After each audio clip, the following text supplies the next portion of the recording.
자, 이번 시간에는요, 기본 강좌 첫 시간을 진행하도록 하겠습니다.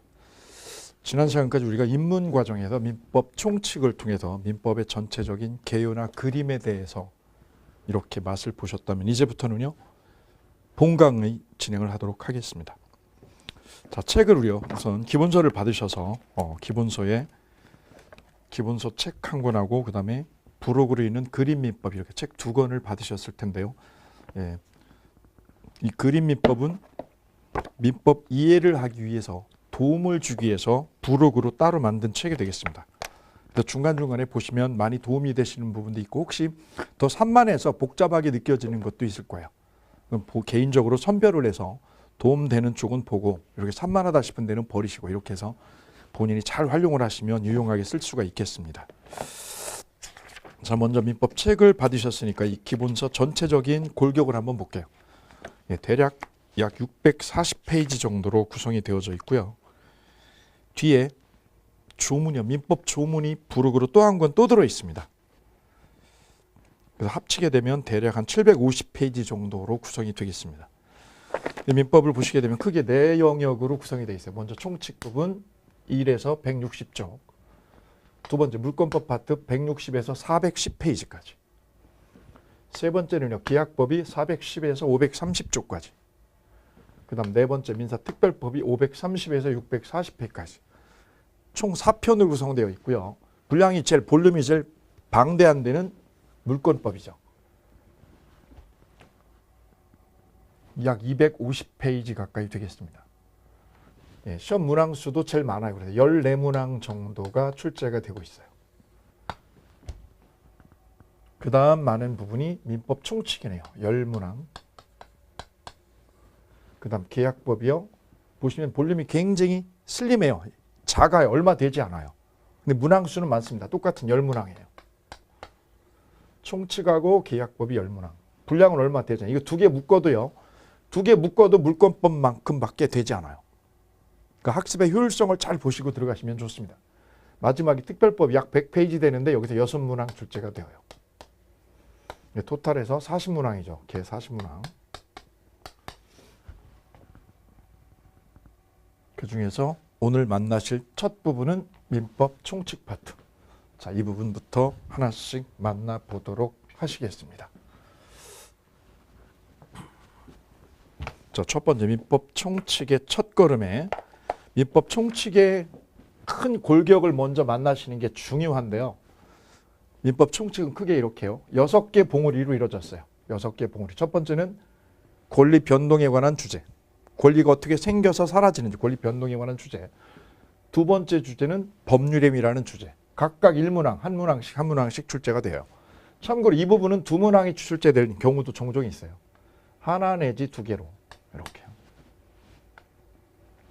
세 번째 의사표시 파트. 이 파트는 2문항 정도. 그 다음 네 번째가요. 법률행위 대리 파트. 이 부분은 3문항으로. 다섯 번째가 무효취소인데 여기가 한 문항 나올 때가 있고요. 2문항 나올 때가 있어요. 하나 내지 2개. 그 다음 조건기한은 합쳐서 한 문항. 토탈 10문항 출제가 이루어지고 있습니다. 보통 합격자들은 이렇게 10문항 중에서 8문항 정도예요. 10개 중에서 8문항 정도 이렇게 득점을 목표로 합니다. 한두 개 정도는 틀려도 좋다. 이렇게 계산하고 들어가시면 되겠습니다. 자, 그러면 맨 앞부분 권리 변동. 이 부분부터 만나보도록 하시죠. 교재 17페이지. 1절에 법률관계라고 소개되어 있고요. 법률관계라는 것은 개인하고 개인 간에 분쟁이 붙었을 때 법률 문제가 생기게 되죠. 그 관계를 법률관계 이렇게 소개를 합니다. 자, 그거 참고로 보아주시면 되시고요. 구체적으로 시험에 출제되는 영역은 1절 권리 변동에서 이 부분이 되겠습니다.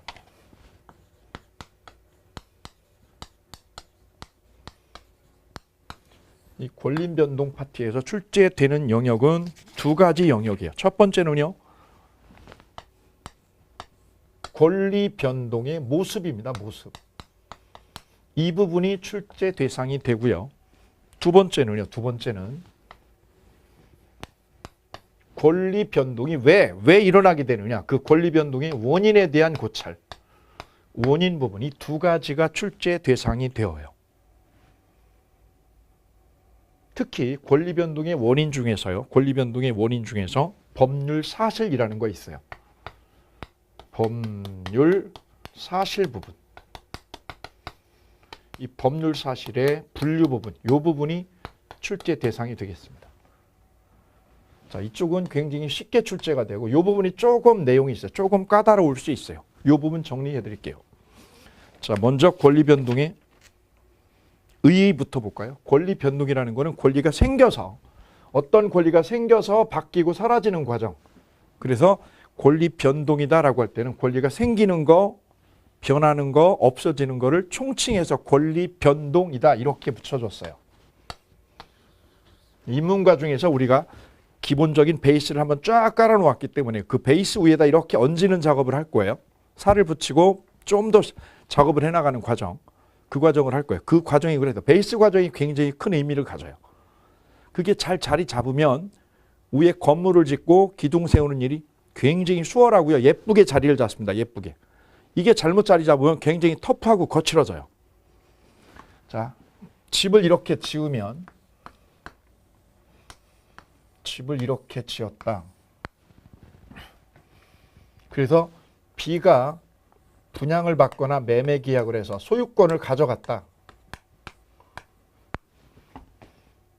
그럼 권리가요. 권리가 이 집의 소유권에 관한 권리가 이렇게 변하게 되었어요.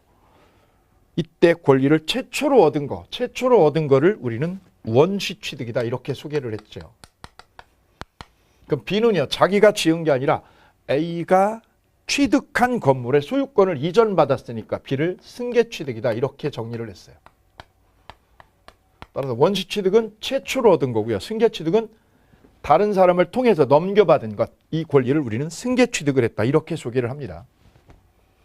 그래서 건물을 신축하면 건물을 신축하신 분이 바로 원시 취득자가 되는 거고요. 그 신축한 건물을 매매나 분양을 받으면 승계 취득이다 이렇게 정리하면 될 거예요.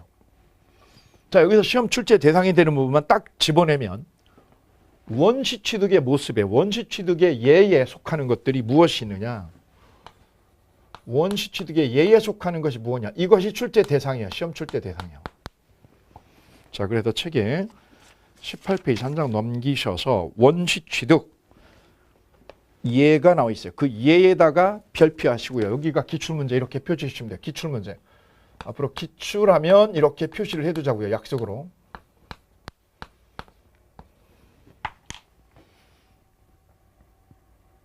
아주 중요한 거. 거의 매년 나오는 주제가 있어요. 시험에 매년 나오는 주제는 이제 별 3개를 따로 할 거예요. 별 3개로. 그 부분은 거의 타켓이니까 또 나올 수 있다라고 준비를 하시면 되시거든요. 자, 그 기출 파트는 이렇게 표시를 하실게요. 오늘 제가 다른 쪽에도 제가 촬영을 하고 오늘 왔거든요. 그쪽에 이제 이쪽 말고도 제가 에듀프로라든가 아니면 랜드프로라든가 그다음에 인강대림 이렇게 인강이 이쪽 말고도 여러 군데 촬영을 하고 있는데 그 중에서 올해 합격하신 수험생 중에 한 분이 오셔서 오프라인 수험생들을 위해서 직접 자기 경험담을 말씀해 주신데 제가 딱 하나 정확하게 귀에 들렸던 게 있어요. 꽂혔던 게. 올해 민법을 90점을 맞고 합격을 하신 이분께서 해주신 말씀 중에 하나가 뭐냐 하면 책을 한 권으로 모아서 계속 반복해서 보는 작업이 제일 중요했다. 자기한테는. 기본서면 기본서, 요약집이면 요약집. 그 한 권을 정해서 한 권으로 책을 모아서 양을 쫙 모아서 그거를 여러 번 반복해 주는 것이 자기한테 고득점의 지름길이었다. 이런 얘기를 해주셨어요. 그 요약집으로 쏠려도 되고 기본서로 쏠려도 돼. 어쨌거나 한 권을 여러 번 봐주시는 작업. 그 작업이 제일 중요하다. 그래서 한 권의 책을 그분이 몇 번 보셨어요? 제 질문했어요. 수험생들이 질문했더니 자기 8번 봤대요. 8번. 한 권이죠. 한 권을 8번 보니 그 내용이 어디에 소재하고 있는지 위치 파악이 다 되더라. 자기가 잘 이해 안 되는 거, 정리 잘 되는 거, 곳곳에 있는 것들이 다 머릿속에 기억이 나더라 이거죠. 이러니 고득점이 될 수밖에요. 근데 거꾸로요. 책을 중간에 바꾸시고 또 바꾸시는 분들 계셔. 그런 분들 예컨대 8권의 책을요. 8권의 책을 내가 딱 한 번만 돌려서 봤다. 1 곱하기 8하고요. 8 곱하기 1은 같지 않다는 거죠. 이거 책 너무 많아요. 너무 많아서 산만해서 정리할 수 없어요. 우리의 지향점은 이쪽입니다. 한 권의 책으로 집약을 해서 여러 번 봐주는 작업, 이 작업으로 우리의 방향점을 잡자고 이렇게요. 이거 강조합니다. 최대한 책에다가 이렇게 그래도 표시할 중요도 표시, 기출문제 표시를 해두시고, 그리고 중개사는 기출문제에서 90% 출제가 된다. 새로운 유형, 새로운 패턴의 문제는 4문제 내지 3문제밖에 되지 않아요. 버리셔도, 그거 화끈하게 버리셔도 80점 이상 합격하시는데 아무 문제 없다는 말씀 드립니다. 그래서 민법은 볼륨에, 양에 치중할 필요가 없어요. 이미 민법은 정교하게 다 정리가 되어 있어요. 그 정리된 거를 내가 얼만큼 내 거로 가져오느냐, 정교하게 가져오느냐, 여기에 포인트 맞추시면 됩니다. 이 책 저 책 봐가지고 여기다 때려 넣어가지고 뭘 더 정리하겠다, 이런 작업 하지 않으셔도 돼요. 한 권으로 여러 번 정교하게 다듬어주는 작업, 정리하는 작업이 우리 할 일이다. 자, 요거 꼭 표시해 두십니다. 그래서 첫 번째 거기 보시게 되면 건물을 새로 지었어요. 건물을 지은 분이 이 건물의 누구요? 최초 취득자. 두 번째 주제요. 시효 취득에 거기 빨간 줄 그어볼게요. 시효 취득의 빨간 줄 19의 기출문제. 시효 취득을 했다. 시효 취득은 우리 물권법이에요. 뒤에 물권법 파트에서 만나시게 될 텐데, 남의 땅을 20년 동안요. 20년 동안 소유이사로 점유를 하면, 점유를 20년 동안 평온하고 공연하게 20년 동안 점유를 하면 이 점유자에게 소유권을 취득해서 주어요. 법에서. 그 제도를 우리는 취득시효 제도라고 해요. 취득시효. 뒤에서 다시 보시게 될 테니까 지금은 살짝 정리만 하고 가자고요. 따라서 취득시효로 남의 땅의 소유권을 A 땅을 B라는 분이 점유를 해서 20년 동안 점유를 해서 소유권을 가져오게 되면 이 취득시효도 이 B라는 사람 입장에서는 이 땅 소유권을요, 최초로 가져온 거예요. 최초로. 그래서 취득시효로 땅 소유권을 가져온 거는 승계 취득이 아닌 원시 취득이라는 점, 이거 놓치지 않으셔야 돼요. 그리고 거기 취득시효에다가 빨간 줄을 그시고, 빨간 줄을 그어주시고, 원시 취득에 들어간다는 거 꼭 기억해 두시고요. 세 번째, 선의 취득이라는 제도 있어요. 이거 패스요. 패스. 이거 물권법에 나오는데 그때 보도록 하고요. 그 다음에 세 번째 보시게 되면 선점이라는 단어 나와 있죠. 그 선점 앞에다 이렇게 써주시면 되어요. 무주물을 내가 처음으로 얻었다, 선점했다. 앞에 이게 생략된 표현이에요. 무주물을 선점하게 되면 선점한 사람, 먼저 점유한 사람이 원시 취득을 하게 된다. 최초 취득이 되는 거예요. 바다 낚시를 가가지고 광어 4마리를 내가 잡았다. 그럼 바닷속에 있는 물고기는 무주물이고요. 무주물. 그 물고기를 내가 잡으면 그 물고기는 잡은 사람이 승계 취득이 아닌 무슨 취득? 원시 취득이 이루어지게 되는 거죠. 그 잡은 고기를 시장에다 내다 팔면 승계 취득. 최초로 잡은 사람은 원시 취득. 이렇게 얘기하는 거죠. 요즘 드라마 중에 도시어부라는 프로그램이 있죠. 거기에 보시게 되면 고기를 처음으로 낚으신 분이 바로 무주물을 선점했다, 이렇게 얘기하는 거죠. 그 다음 선점 옆에 보게 되면 습득이라는 말이 나오죠. 습득이라는 단어 위에다가 이렇게 첨가를 해주실게요. 유실물을 습득했다. 산책을 하다 보니 갑자기 거기 길 잃은 강아지가 하나 있더라. 길 잃은 강아지. 너무 가여워서 그 강아지, 덜덜 떨고 있는 강아지를 내가 잃어버린 강아지, 길을 잃어버린 그 강아지를 내가 데리고 왔다. 유실물을 습득했다. 그러면 습득하신 분이 습득자가 그 강아지에 대한 원시 취득자가 되는 거지요. 무주물을 선점하든 잃어버린 강아지를 습득하든 바로 둘 다 원시 취득에 속한다는 거. 그 다음 첨부수용, 이런 것들 나중에 천천히 보도록 하겠습니다. 참고로 올해 시험에는요, 이 지금 원시 취득의 사례가 쭉 소개가 되어 있잖아요. 그 중에서 올해 28회 시험에는 이 부분이 28회 시험에 출제가 이루어졌어요. 무주물 선점은 무슨 취득이다? 원시 취득에 속한다. 거기 표시해 두자고요. 28회 기출. 점점 이게 누적이 되면 정리가 딱딱 돼요. 건물 신축도 무슨 취득? 원시 취득. 무주물 선점도 원시 취득. 19회 시험에는 취득시효가요. 19회 시험에는 이 취득시효가 원시취득으로 출제가 되었어요. 취득시효는 승계취득이다. 승계취득이다. 원시취득이다. 승계취득이 아니라 원시취득에 속한다는 거죠. 그래도 원시취득의 사례에 속하는 것들 몇 가지 꼭 데리고 가실게요. 다음 승계취득 보겠습니다. 승계취득은 누군가가 앞에서 소유권을 먼저 가진 거죠. 먼저 가졌던 거를 물려받는 거예요. 대표적으로 내가 매매로요. 매매로 집을 샀다. 아니면 경매로 집을 샀다. 다 승계취득이 되겠습니다. 자, 그 승계취득은요.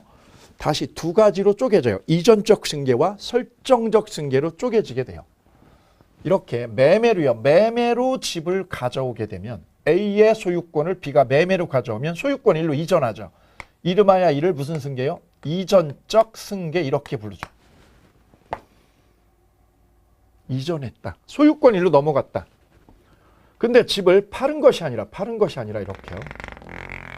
저당을 잡히면 집주인이 은행에다가 대출을 받기 위해서 저당을 설정하면 저당권을 설정하면 소유권이요. 이 집의 소유권 일로 넘어온 건 아니잖아요. 이름하여 이를 설정적 승계 이렇게 부른다고요. 그래서 승계취득에는요. 승계취득에는 두 종류로 쪼개진다. 첫째가요. 이전적 승계. 두 번째는 설정적 승계. 그럼 매매로 집을 가져오면 매매로 또는요 경매로 집을 가져오면 무슨 승계? 이전적 승계. 우리는 이걸 일상생활에서 뭐라고 표현해요? 양도했다 이런 표현을 써요. 양도했다. 얘가 집을 B한테 양도했어. 나 오늘 집 팔아 넘겼어. 양도해서 줬어. 이전적 승계. 다시요.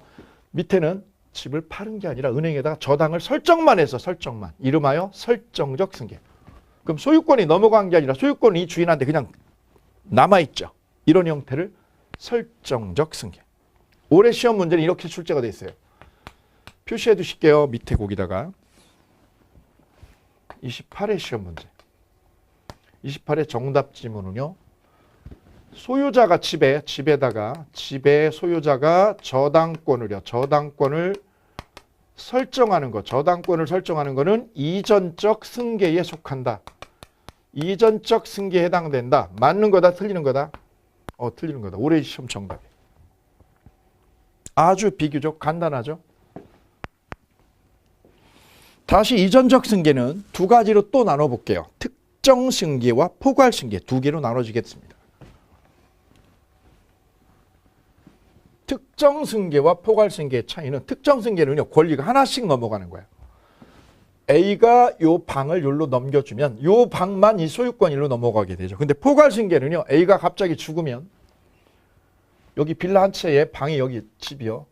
빌라 한 채 전체 소유권 A에게 있는데 A가 갑자기 죽게 되면 사망을 하게 되면 A의 소유권이 몽땅 포괄적으로 상속인한테 다 넘어가죠. 이름하여 포괄 승계는 상속을 말합니다.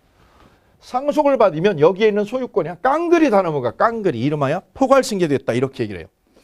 매매를 하면 뭐만? 여기 401호만 얘가 매매로 가져갔어. 이 부분을 특정 승계. 반대로 포괄 승계는 이 빌라 통으로 A가 주인인데 이걸 다 넘겨받는 거죠. 그래서 상속이 어디에 들어가는 거냐? 포괄 승계에 들어간다는 거. 요거 하나 챙기시자고요. 그 예에 있는 포괄 승계요. 이전적 승계가 그러니까 두 개로 나눠지는 거죠. 무슨 승계하고? 특정 승계와 또 하나는 무슨 승계? 포괄 승계로 나눠진다. 상속은 바로 여기에 들어갑니다. 상속. 근데 여기 상속에서 이렇게 표시할 거는요. 상속으로 소유권을 가져오는 거. 상속으로 소유권을 취득하는 거는 우리 시험 문제. 승계 취득일까요? 아니면 원시 취득일까요? 아들이 아빠 집을, 아빠 아파트를 상속으로 가져왔다. 승계 취득, 원시 취득? 원시 취득이다 이러면 틀리는 거네요. 그죠? 원시 취득이다. X. 무슨 취득? 승계 취득이다. 승계 취득 중에서 무슨 승계? 포괄 승계에 들어간다는 거죠. 오케이. 자, 이 부분이 출제 대상. 두 가지 정리하고 가도록 하겠습니다. 다음 권리의 변경 부분 만나실게요. 권리의 변경. 그 권리가 변하는 거에는 세 가지의 변동의 모습이 있어요. 첫째는요, 주체가 바뀌는 거. 권리의 변경에는 세 가지로 나눠지게 돼요. 첫째는 주인이 바뀌었다. 집 주인이 바뀌었어. 아파트 주인이 바뀌었어. 주체의 변경. 두 번째는요, 주인은 그대로인데 뭐가 바뀌었어요? 내용이 바뀌었어요. 이름하여 내용의 변경. 세 번째는요, 작용하는 순서가 바뀌었어. 작용의 변경. 이렇게 세 개로 나누어요. 자, 여기서 출제 대상이 되는 거는 이 부분이에요. 내용의 변경. 이 부분에 표시해 두실게요. 기출문제. 17의 기출. 여기 표시할까요? 17의 기출문제. 주체의 변경은 이걸 말하죠. A가 빌라를 팔면, 빌라를 B에게 팔면 주체가 바뀌었네. 주인이 바뀌었어. 주인이 바뀌었어. 주인이 바뀌었으니 그거를 주체 변경이라고 불러주면 되겠다. 그럼 다른 말로요. 주체 변경을 다른 말로 표현하면 뭐예요? 소유권이 이전했으니 이전적 승계다. 주체 변경은 뭐하고 동의어다? 이전적 승계하고 동의어. 왜요? 매매했잖아. 집 매매하면 소유권이 넘어가잖아. 그래서 이름하여 이전적 승계. 다른 말로 집주인이 바뀌었어. 이전적 승계, 주체의 변경. 동의어다, 동의어. 동의어를 다르게 표현한 것뿐. 우리가 종종요, 가게를 이렇게, 내가 잘 가는 가게를 있는데 음식점에 어느 날 가보니 가게 문 닫았어요. 가게 주인이 바뀐 거지. 그럼 새로 누군가가 가게 인수해서 들어온 거죠. 이름하여 이를 무슨 변경? 주체의 변경. 주체의 변경이 됐다는 것은 임차권이에요. 임차권자가 새로 들어온 거죠. 권리의 이전적 승계. 이전적 승계가 있었다. 이렇게 이해하시면 되는 거네요. 두 번째는요, 내용의 변경이 있습니다. 그 내용의 변경에 동그라미 1, 동그라미 두 개를 이렇게 묶어서 표시해 보자고요. 내용의 변경을 이렇게 두 개로 묶어서 동그라미 1, 동그라미 두 개를 묶어서 표시할 것. 자, 하나는 양의 변화가 있는 것이고요. 두 번째는요, 양이 아닌 질의 변화가 있는 거예요. 양의 변경은 제한물권 설정이라고 얘가 나와 있죠. 제한물권. 내 집에 내가 소유를 하고 살다가 아파트를 전세를 2년 놨다. 전세 2년을. 그럼 내 소유권 중에서 세입자 전세권자가 전세권만 가져간 거예요. 전세권이라는 집 사용권만, 집의 사용권만 누가 가져간 거냐? 전세 세입자가 가져간 거지. 그럼 내 소유권의 양이 줄어드는 거죠. 사용권을 세입자가 지배를 하니까. 이것을 양적 변경이 일어났다라고 그래요. 별로 안 중요해. 중요한 거는 바로 2번입니다. 질적 변경입니다. 바로 그 질적 변경의 강조 표시할게요. 이렇게 강조 표시. 여기 빈출이라는 표시할게요. 10출의 시험에도 출제가 되었고 빈출이라는 표시를 따로 할게요. 거기다 빈출 표시하면서 진행을 하겠습니다. 보시게 되면 원래의 채권이요, 채무 불이행으로 인해서 손해배상 채권으로 변질되었다. 원래 채권이 뭘로? 손해배상 채권으로 변질된 것. 이거는 양이 바뀐 거예요? 질이 바뀐 거예요? 질적인 변화가 생긴 거예요. 이것을 무슨 변경? 질적 변경. 특히 내용의 변경이에요. 내용의 변경. 내용의 변경 중에서 양이요, 질이요. 질이 바뀐 거죠. 질이. 이 점 놓치지 말자고요. 예를 들면 이런 형태요. 가수 조용필 씨가 잠실 실내체육관을 빌려서 공연을 하기로 계약을 했어요. 그럼 가수 조용필 씨가 많은 관람객을 상대로 해줘야 될 의무는 뭐냐? 지정된 날짜에, 정해진 날짜에 공연을 멋지게 해서 만족을 시켜드리는 게 용필 씨가 해줘야 될 의무죠, 의무. 근데 그날 눈이 너무 와서 공연 뻥 났어요. 취소됐어. 공연을 진행할 수 없게 되었어요. 아니면 전날 용필 씨가 술을 너무 먹어서 성대가 완전히 가가지고 더 이상 말을 할 수 없는 상태가 됐다. 그래서 공연을 진행할 수 없는 상황에 대해서 공연을 못하게 되었어요. 그럼 용필이 아저씨가 본래 부담하는 의무, 본래 부담하고 있었던 법적 의무는 공연해 주는 거야, 공연. 공연을 멋지게 해주는 게 본래 의무예요. 그 의무가 이행이 안 돼서 채무자의 잘못으로 이행이 안 되면 그게 뭘로 바뀌게 되느냐? 손해배상으로 변질하게 돼요. 본래 채무가. 본래 채무가 바로 공연해 주는 것이 본래 채무였죠. 그 채무가 이행이 안 되면 자기 잘못으로 이행이 안 되면 뭘로 바뀌게 되느냐? 손해배상 채무로 바뀌게 돼요. 손해배상 채무로. 이거를 뭐라고 그래요? 내용이. 채무 내용이 바뀌었다. 내용이 변질이 일어났다라고 하는 거예요. 본래 채무는 뭐 하는 거죠? 공연이죠, 공연. 공연이 안 되면, 공연을 이행 못하게 되면 그것이 뭘로? 돈으로 바뀌죠, 돈으로. 돈 환불해 줘야지. 이것을 뭐라고 그래요? 내용의 변경 중에서 무슨 변경?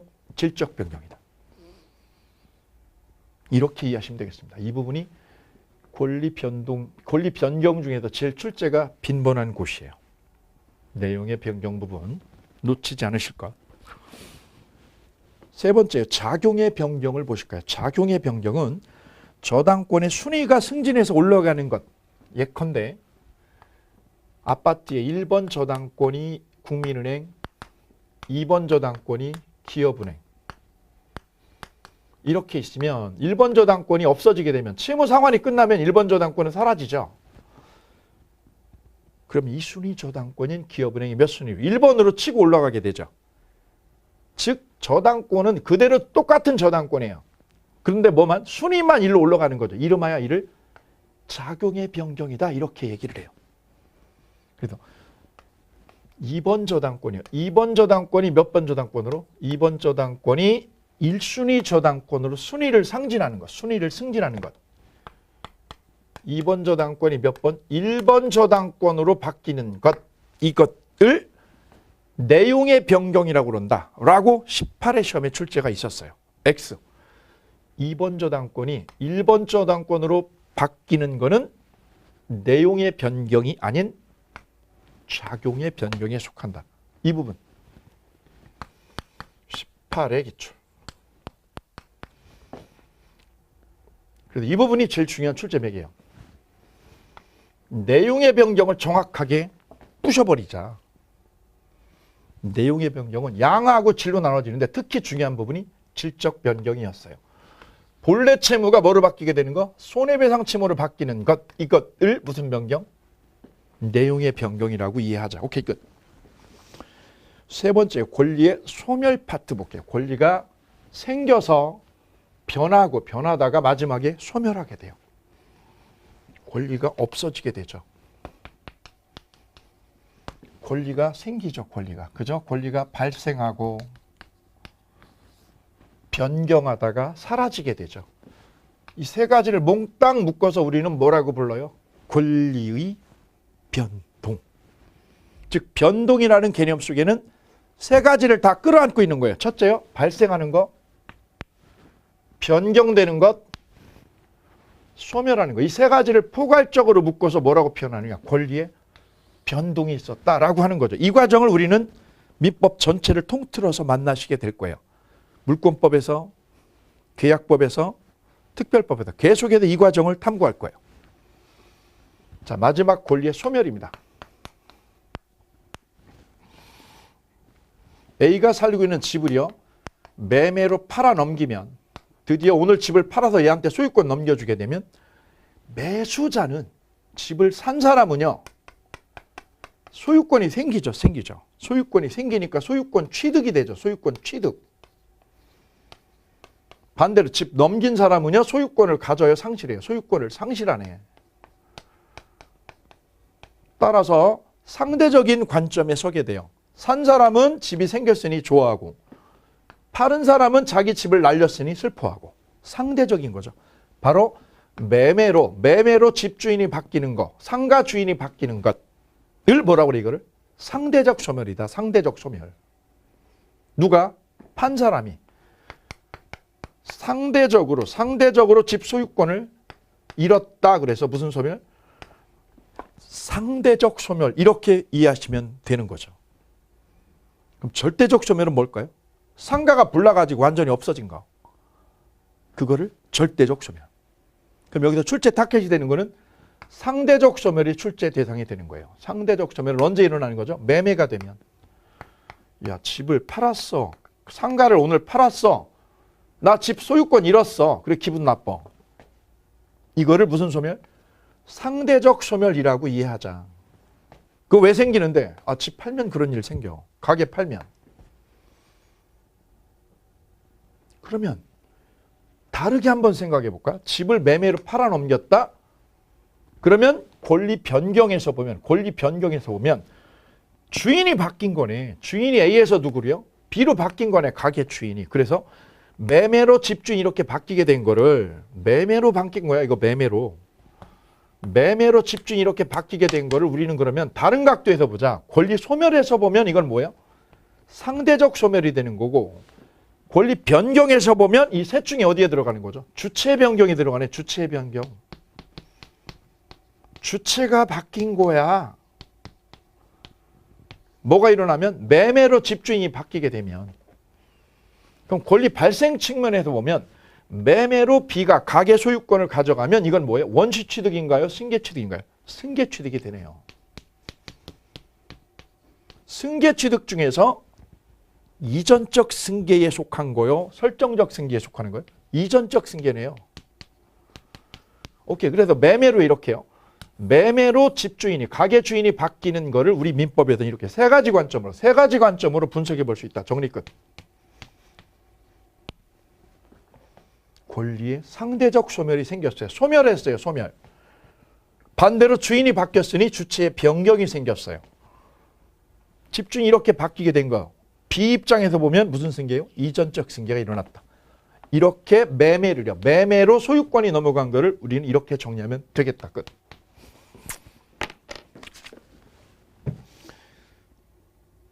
다음 세 번째 03번에요. 권리 변동의 원인이라는 주제가 나오죠. 그럼 이 권리는 저절로 변하는 것이 아니라 일정한 원인 있죠. 원인. 야, 집이라는 게 어떻게 생겨? 집을 져야 생기지. 집을 져야지.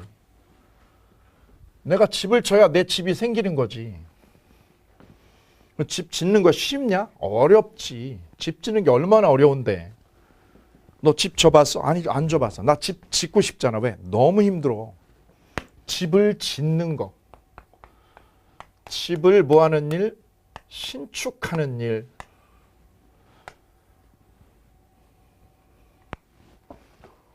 집을 짓는 일. 아니면 물건을 뭐 하는 일? 만드는 일. 내가 물건을 만드는 거. 물건을 제조하는 거. 가방이나 옷을 만드는 거. 내가 옷을 만들었어. 이쁜 옷을 제조했어. 집을 지었어. 야, 이런 거 하려면 말해야 돼. 말 필요 없어. 그냥 열심히 건물 짓면 돼. 말 안 하고 열심히 건물만 열심히 짓면 돼. 벽돌 쌓고, 벽돌 쌓는다. 그죠? 이런 작업을 하는 거죠. 작업을 계속 하는 거죠. 그 다음에 밑에는 옷을 뭐 하는 거? 재단해서 만드는 거. 이것도 계속 이 행위만 반복하면 되어요. 이거는 별도로 의사표현이라는 게 필요 없어요. 의사표시 안 해도 이 행위만 계속하면 이루어지는 거예요. 그랬다가 집을요, 이렇게 지은 집을 매매하겠다고 의사표시를 하면, 그래서 A가 지은 소유권이, A가 지은 신축한 건물의 소유권이 이쪽으로 넘어가게 되죠. 왜 넘어가게 된 거죠? 매매 때문이죠. 매매가 넘어가게 된 원인이에요. 원인. 여기서도 옷을 제조했어. A가 제조해서 그 옷을 시장에 내다 팔았어요. B에게 내다 팔았어요. 이것도 원인은 매매죠. 소유권이 이쪽으로 넘어가게 되어요. 근데 매매만 있는 게 아니잖아요. 갑자기 여기서 죽어버리면, 옷 만들어 놓고 이 공장 주인이요. 공장주가 갑자기 죽었어요. 사망했어요. 사망하게 되면 이 공장에 있던 모든 권리가 누구한테요? 제3자가 아니라 상속인한테 넘어가네. 상속인한테. 어쨌거나 B에게 또는 상속인에게 권리가 이렇게 생기게 되네요. 권리가 변하게 돼요. 권리가 변하게 돼요.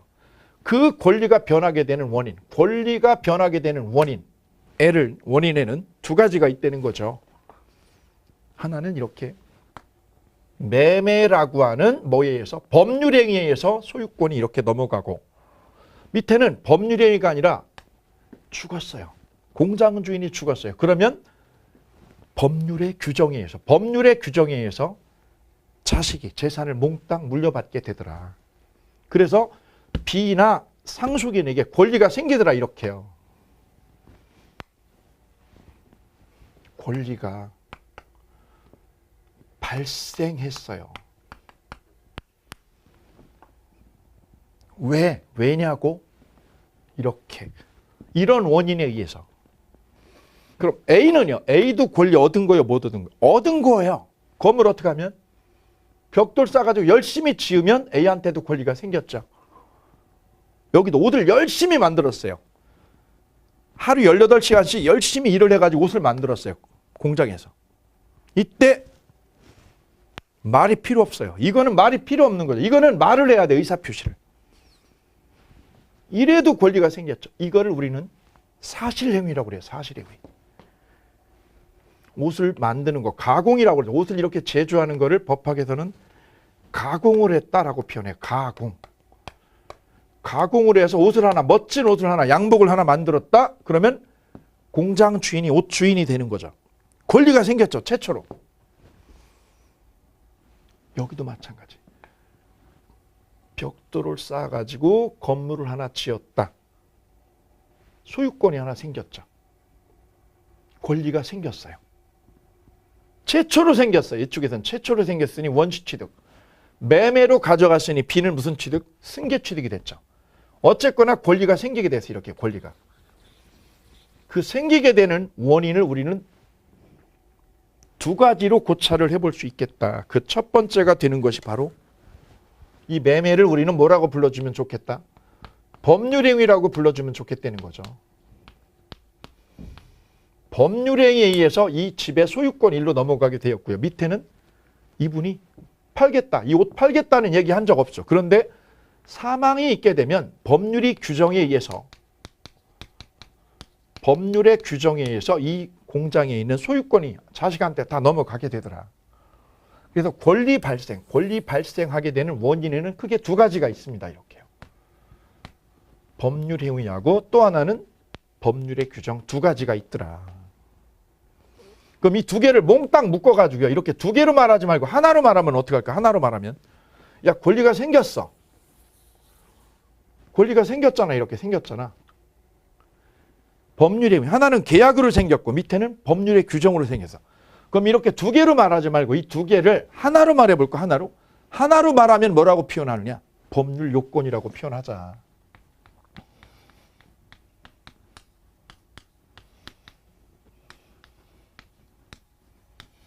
이 법률 요건 갖추게 되면 이 요건을 갖추게 되어야 비로소 뭐가 생겨요? 권리가 생기게 돼요. 즉 법률 효과.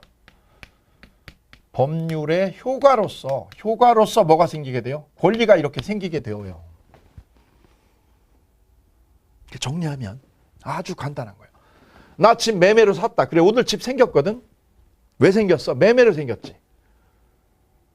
그 매매를 권리 변동, 권리 발생의 원인이라고 한다. 원인. 그래서 이 매매를 우리는 민법 총칙에서는 뭐라고 그래요? 법률행위라고 불러요. 계약법에서는요, 계약이라고 불러요. 계약. 매매를 뭐라고 불러요? 계약이라고 불러요. 상관없는 거야. 똑같은 거야. 똑같은데 다르게 이름 붙였을 뿐이에요. 제가 여기서는 강사예요. 민법을 강의하는 강사. 오케이. 집에 가면요.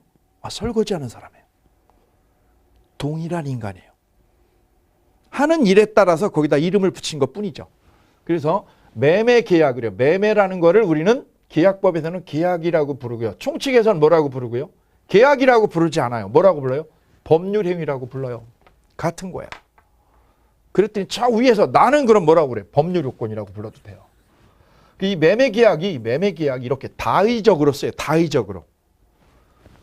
법률행위라고 불러도 좋고요.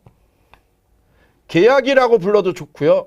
법률요건이라고 불러도 좋고요. 다 되는 거예요. 그래서 공부하시는 수험생이 아이 엄마면 이 아이 엄마라는 한 사람을 이렇게 세 가지로 다르게 부를 수 있어요. 첫째요. 집에서 가정주부예요. 주부라고 그래, 주부. 근데 이분이 직장에 비정규직으로 알바를 일하고 있어요. 그러면 직장인이죠. 직장인이에요. 근데 시댁에 가면 이분은요, 며느리예요.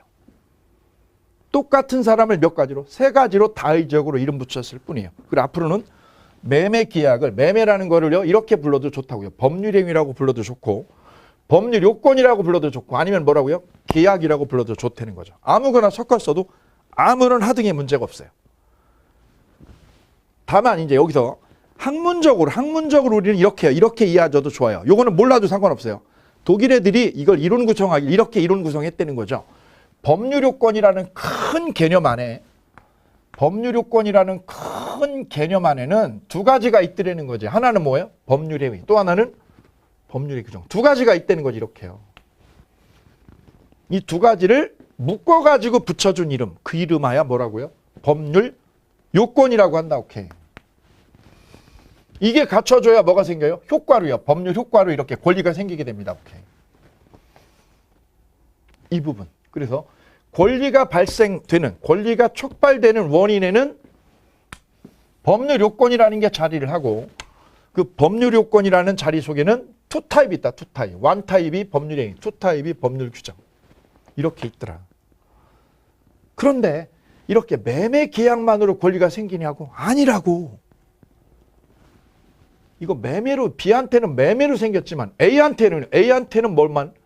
건물 신축에 의해서도 권리가 생겨. 나 1년 동안 집 짓느라고 엄청나게 고생했어. 얼굴 새카매졌어. 집 질 때 말이 필요 없어. 벽돌만 계속 쌓으면 되는 거야. 쌓고 또 쌓고. 그죠? 이거는 법률행위가 아니라 뭐야? 사실행위야. 사실행위. 벽돌을 쌓아서 건물을 올리는 행위는 사실행위. 이거를 소위 법률사실이라고 불러요.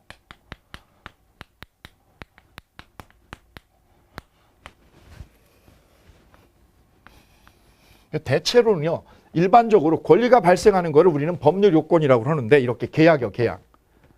계약이 아니라 뭐에 의해서도 이렇게요. 벽돌 싸가지고 건물 신축에도 권리 생기는 경우 있어요, 이렇게. 이거를 우리는 뭐라고 부른다? 법률사실이라고 부른다, 법률사실.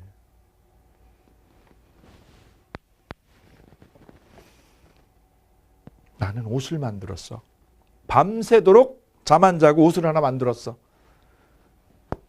그거를 법률 사실이 있었다. 그것에 의해서도 옷이 하나 만들어져요. 가공에 의해서. 가공한 사람, 옷을 가공한 사람이 옷 하나 만드는 거죠. 그 다음에 구두를 하나 만들어서 밤새도록 일해서 구두 한 짝이 태어났어. 구두 권리가 하나 생겼어. 뭐에 의해서? 가공에 의해서. 가공한 사람에게, 가공자에게 구두 한 짝이 생겼어요. 그래서 돈 벌 수 있는 기회가 창출이 됐어. 그것도 법률 사실이에요. 그럼 법률 사실은 뭐예요? 법률 요건 앞에 있는 거, 앞자리에 자리하고 있는 거예요. 그런데 이 법률 사실이 이런 것만 있는 게 아니라 다양한 것들이 있더라. 다양한 것들이. 그래서 우리는 법률 사실의 이 분류, 이 부분을 유념해서 보고자 합니다. 그래서 뒤로 넘기시게 되면 20페이지에 법률 사실하고 소개가 되어 있지요. 법률 사실. 법률 요건을 구성하는 개개의 사실, 개개의 구체적 사실. 위에다 써보실게요. 개개의 사실. 법률 요건을 구성하는 재료예요, 재료. 법률 요건을 구성하게 되는 개개 재료. 그 재료를 뭐라고 불러주자? 이름을 법률 사실이라고 불러주자. 그 법률 사실의 분류에 보게 되면 그 분류표가 그림 민법에 압축해서 도해식으로 표시가 되어 있어요. 이 부분을 참고로 해서 보자고요. 그림민법 3페이지 보시게 되면 우측 하단에 보면 왼쪽에 있는 그림은 참고로 보시면 되고요. 산만할 수도 있으니까 보셔도 되고 안 보셔도 돼요. 우측에 3페이지 보면 법률사실이라는 제목하에 크게 그림이 나와 있죠. 크게 그림이요. 자, 그거를 참고로 보시자고요. 그 법률사실에 대한 분석을 조금 해볼까 합니다. 여기에서.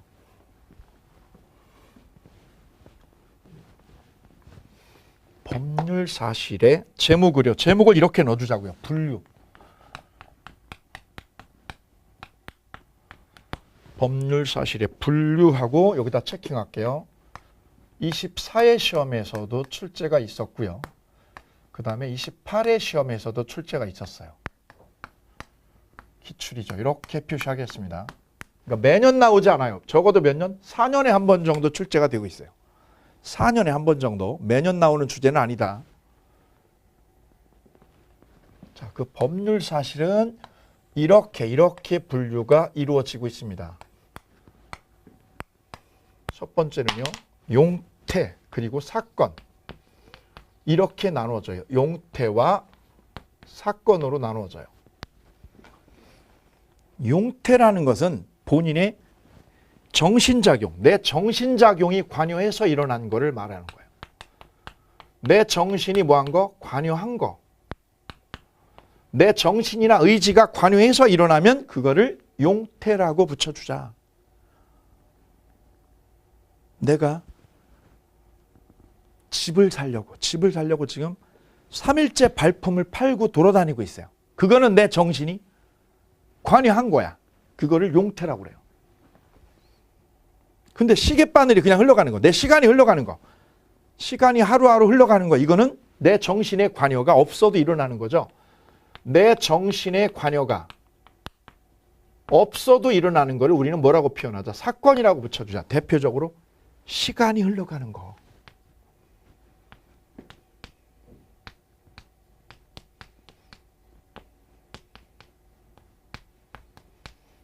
그래서 시간의 경과는 용태 아닌 뭐에 들어가요? 사건에 들어갑니다. 오케이. 17회 기출. 여기 기출 표시하겠습니다. 기출 표시. 17회. 왜? 내 정신하고 관여 안 해도, 내 의지나 정신이 관여해도 시계는 가거든. 다시요. 정신이 관여한 거에는 다시 두 가지로 다시 쪼개져요. 쪼개지는데 이렇게 쪼개져요. 외부적 용태와 내부적 용태 두 가지로 다시 분류가 되어요. 내 정신이 외부로 표출이 되면 외부적 용태. 외부로 드러나지 않고 내 마음속에만 자리 잡으면 내부적 용태 이렇게 분류하면 되겠습니다. 그럼 내부적 용태의 가장 대표적인 거는 선의하고 악이라는 개념이어요. 선의라는 개념은 법학에서 어떤 사정을 모르고 있는 거. 착하다 나쁘다 이런 개념 아니고 선이라는 개념 어떤 사정이 일어난 거를 모르고 있었다. 이거는 알고 있었다. 근데 외부로 표시되지 않고 내부 마음속에만 머물러 있었다 이거죠. 그래서 선의와 악의는 내부적 용태에 들어가더라. 그럼 외부적 용태는 내 정신을 외부로 표출해서 드러낸 거예요. 그 드러내는 것, 외부로 내 정신을 표출해서 드러내는 거는 다시 두 가지가 있더라. 두 가지가. 적법하게 드러내면 적법 행위.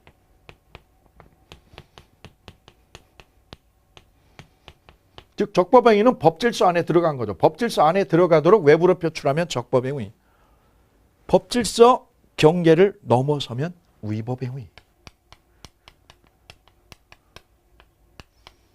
둘 다 내 정신을 외부로 표출해낸 거야. 표출해내되 법질서 테두리 안에 들어가면 적법, 법질서를 벗어나면 위법 행위. 이렇게 법의 경계를 넘었냐 안 넘었냐 이걸로 구별해주는 기준이 되겠습니다. 이때 위법 행위에는 다시요. 채무불이행과 불법행위 두 가지가 여기에 속하게 되어요. 채무불이행 또 하나는 불법행위. 자, 이 부분에 표시 하나 해두자고요. 이 부분에. 채무불이행. 계약으로 위반해서 계약을 했는데 내가 계약을 어겼어. 계약 불이행 또는 채무 불이행이라고 표현을 하지요. 이거는 법을 어긴 거예요. 왜요? 약속을 어긴 거니까요.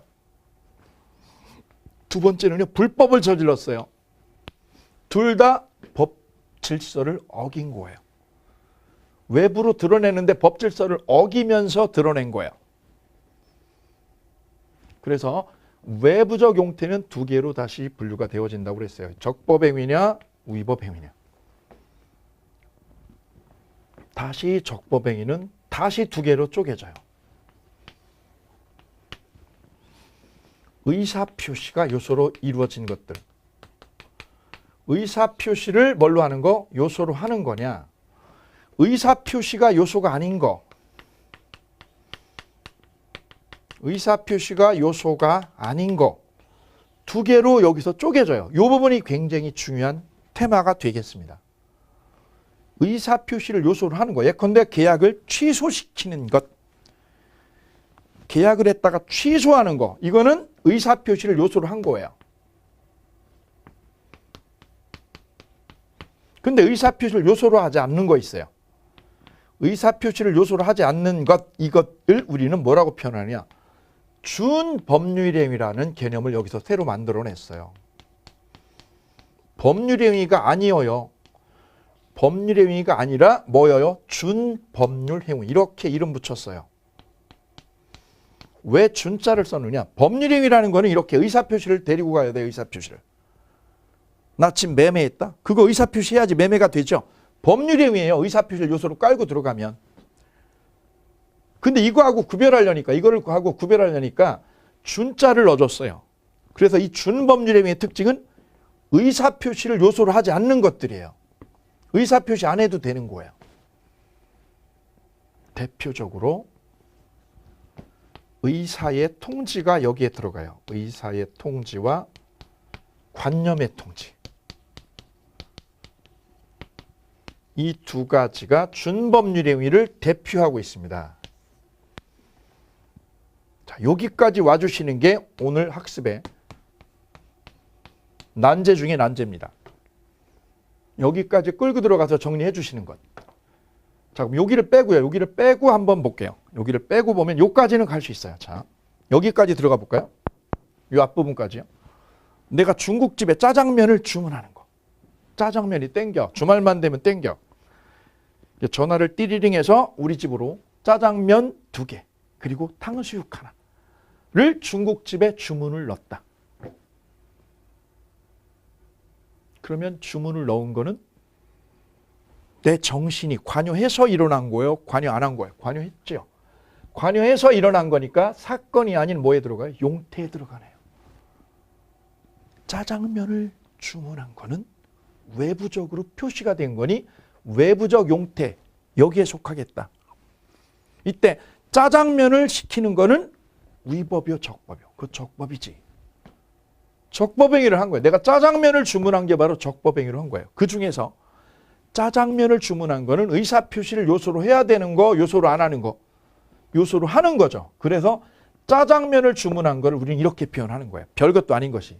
용태에 속하고 그 중에서 내부적 용태가 아닌 무슨 용태? 외부적 용태에 들어가고요. 그 중에서 적법행위다. 그 중에서 뭐를 요소로 하는 거? 의사표시를 요소로 하는 것이었다. 이것이. 짜장면을 주문해 넣은 것은. 그럼 이제부터 난제 어려운 거를 해결해 넘어가는 과정을 밟아볼게요. 주문했는데 약속된 시간까지 배달이 안 되고 있어요. 중국집에서 바쁘다는 핑계로 배달을 안 하고 있어요. 배달을 계속 미루고 있어요. 그거를 우리는 뭐라고 표현해요? 채무불이행이라고 그래요. 배달 안 하고 있어. 채무불이행. 그거는 위법행위를 중국집에서 저지르고 있는 거죠. 그래서 내가 짜장면을 주문한 내가 빨리 보내주셔. 짜장면 주문한 거 빨리 보내달라고 계속 전화로 독촉을 해요. 독촉을 2번 했어. 독촉을 2번 했어. 그거를 의사의 통지라고 그래요. 소위 이걸 뭐라고 표현해요? 최고라고 그래요. 최고. 최고를 했어. 최고를. 뭐라고 최고했느냐? 적어볼게요. 15분 안에 안 오면 15분 내에 배달이 안 되면 계약을 뭐 할 거예요? 계약을 관둘 거예요. 주문 관둘 거예요. 주문을 뭐 할 거예요? 취소할 거예요. 할 예정입니다. 요렇게 표현하는 거예요. 요렇게. 전화상으로 표현을 하게 됩니다. 몇 분 안에 15분 내에 안 오면, 배달이 안 되면 취소한 거에 할 예정이라고요. 취소할 예정이라고 독촉을 했어요. 내가 몇 번을? 2번을. 그럼 최고를 몇 번 한 거야? 최고를. 이행 최고를 몇 번 했다? 2번을 했다. 2번을. 아직 취소는 됐나 안 됐나? 안 됐어. 안 됐어. 최고만 연속으로 하고 있는 거죠. 2번을. 찔러본 거죠. 2번을. 그래서 취소할 뭐라고요? 예정이라고 독촉을 했다. 독촉을. 이거를 뭐라고 그래요? 의사에 통지를 했다. 무슨 의사를? 취소할 의사를 통지했다. 취소할 의사를. 의사 표시는요. 취소하겠다는 표시는 아직 미루고 있죠. 2번이나 독촉을 했어요. 2번이나. 15분 내에 배달 안 되면 나 취소할 예정입니다. 빨리 보내달라는 거죠. 빨리 보내주세요. 빨리 보내주세요. 다른 말로 표현하면 이걸 뭐라고 그래요? 빨리 보내주셔. 빨리 보내주셔. 빨리 뭐 해주셔? 보내주셔요. 이것도 뭐예요? 최고한 거네. 최고. 언제까지인데? 언제까지인데? 기간 없이요. 기간 안 정하고 해도 돼요. 기간 정하고요. 기간 안 정하고. 정함이 없이도. 기간의 정함이 없이도 그냥 뭐라고요? 빨리 그냥 보내. 빨리. 이것도 최고가 되는 거예요. 최고. 최고를 할 때는 기간을 넣어도 되고요. 이렇게 빨리라고 기간 안 넣고 그냥 빨리 독촉을 해도 되는 거예요. 빨리 보내라고. 이거를 우리는 뭐라고 그래요? 의사의 통지가 있었다. 아직 취소라는 표시는 안 했어. 그런데도 15분이 지나도 안 왔어. 15분이 지나도 배달이 안 돼서. 그래서 나는 마침내 저 중국집 서비스 엉망이야. 우리 저 집 주문한 거 취소해버려. 그 전화를 급기야 넣었어요. 주문 취소요. 주문 취소한다고 이제는 뭐를 했어요? 의사표시를 했어요. 이거를 우리는 뭐라고 표현하냐? 법률행위를 했다라고 표현해요. 법률행위를 했어요. 취소시킨다는 뭐를 하셨어요? 법률행위를 급기하게 되었어요. 그럼 연속해서 2번을요. 독촉을 한 거. 독촉을 2번 한 거는 뭐예요? 법률행위를 한 거예요? 준법률행위. 준법률행위만 있었던 거예요. 준법률행위만. 뭐 한 거? 최고를 거듭 2번 한 거. 최고를 2번 한 거. 빨리 보내달라고 한 거는 뭐야? 준법률행위에 들어가는 거. 준법률행위. 그 준법률행위는 2타입이 있다. 하나는 무슨 통지? 의사의 통지. 취소할 예정이라고 한 거. 취소할 예정이라고 그런 거. 밑에는 관념의 통지. 이건 나중에 보자고요. 시험 문제. 우리 시험 문제. 다음 중 준법률행위에 속하는 골라라. 준법률행위에 속하는 거를 골라라. 뭐를 골라라? 최고를 골라주면 되겠다. 24의 정답. 여기 기출표시 할게요. 책에 기출표시 들어갑니다. 기출표시. 24의 시험 정답. 다음 중 뭐를 고르십시오? 준법률행위에 속하는 거를 고르시면 어느 거예요? 최고죠. 그 다음 28회 시험. 올해 28회 시험에도 나왔어요. 28회 시험에. 최고를 할 때는 기간을 정해야 돼요? 정하지 않고 해도 돼요? 어떻게? 정하지 않고 해도 돼요. 이렇게. 어떻게? 빨리 보내라고. 빨리 좀 보내. 기간 정하고 안 정하고. 이렇게 해도 최고는 효력이 있다. 자, 그래서 법률행위의 반대편에는 뭐가 자리해요? 준법률행위. 그럼 준법률행위와 법률행위의 차이는 의사표시를 깔고 들어가면 법률행위. 아직 의사표시를 안 했어. 안 하면 뭐라고 그래요? 준법률행위. 최고만 하고 있어. 최고만. 빨리 보내라고. 그래서 준법률행위와 법률행위를 정확하게 준별해 주자. 이 부분. 이 부분이 법률 사실의 구별에서 굉장히 중요한 맥이 되겠습니다. 1교시 이렇게 마칠게요. 감사합니다.